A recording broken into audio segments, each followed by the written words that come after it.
I'm Dan Knight. I'm a minister here at the Overland Park Church of Christ. I want to talk to you about something in the Gospel of Luke, but first, a word from Mark's Gospel. You remember in Mark chapter 10, the sons of Zebedee, James and John, also called sons of thunder, come to see him and say, we want to ask a favor. And they proceed to tell Jesus what they'd like to do is sit on his right hand and on his left. Now, this story is in the Gospel of Mark. It's also in the Gospel of Matthew, and I think it's interesting. In Matthew, their Jewish mother shows up and asks a question for them. I think that's part of the context. But they asked this question, and Jesus said, you don't know really what you're asking. Can you drink the cup that I'm about to drink? Can you suffer the baptism that I'm going to suffer, or the baptism that's going to take place for me? And of course, we know in retrospect, he's talking about the cup of suffering and the baptism of death. But he doesn't say that. He just asks that question in response to their question. And then he says, you will suffer. But to sit on my right or on my left, that's not mine to grant. And it's funny because in Matthew and Mark, that's where it ends. But it doesn't explain, well, what exactly was he talking about? And yet you get to Luke's gospel, and this story about the sons of thunder, it's not in there, this request. They are the sons of thunder, but the request is not in there. But another story is in Luke that you don't find in Matthew or Mark. And I think it's the answer. I think it's the rest of the story. In Luke 23, Jesus is crucified, and he's on the cross between two thieves, because that was what was prophesied, that he would be counted among the wrongdoers. He's on that cross between two thieves. One is on his right and one is on his left. And what are they doing? They are suffering the same death that Jesus suffered. They are dying the same death that Jesus died.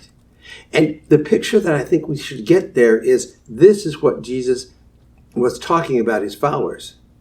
You might not know this, but there's been a lot of debate over the years about the good thief, the one that said to Jesus, remember me when you come into your kingdom. By the way, that's another phrase that's interesting because that's the phrase James and John used. We want to sit on your right and left when you come into your kingdom or come into your glory. And when this person on the cross, this thief said that, Jesus said, today you'll be with me in paradise. And the debate has been over the centuries, hey, he didn't have to be baptized. Why do we have to be baptized? And I think it's interesting. The Apostle Paul describes baptism as baptism into the death of Jesus. This man died with Jesus.